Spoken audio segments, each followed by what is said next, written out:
I'm Lystra Antoine, Global Director for Agriculture Development, DuPont Pioneer. I think resilience is important because it's an issue that lots of communities face, particularly for us in the private sector. In order for us to really make a difference in people's lives, we've got to consider how communities and their ability to be resilient really impacts their ability to continue to develop in a very positive light. And so we are very interested in resilience because we find that too many communities are actually suffering shocks from which they cannot recover.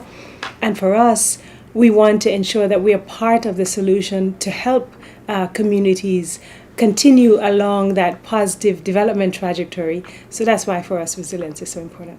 But I think short term, perhaps if we understand what we're talking about when we say resilience, we look at resilience, whether it's food security and nutrition.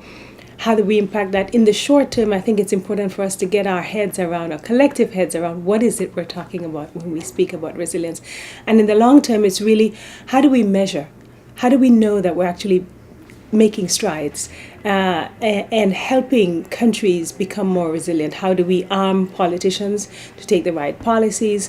How do we build on the mechanisms that already exist within communities that have been tried and tested over generations for dealing with resilience? And how do we arm individuals with the tools, whether it be capacity building, knowledge, new technologies, so that individuals also can become more resilient?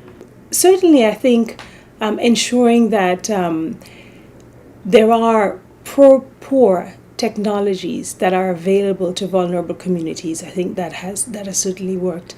Ensuring that there's access for vulnerable, whether it's youth and women and children, access to better health, access to better technology, access to finance, access to land. And I think access has certainly worked in allowing communities and people to be more resilient. Well, I think perhaps some of the causality, what is it that causes some communities to be more resilient than others?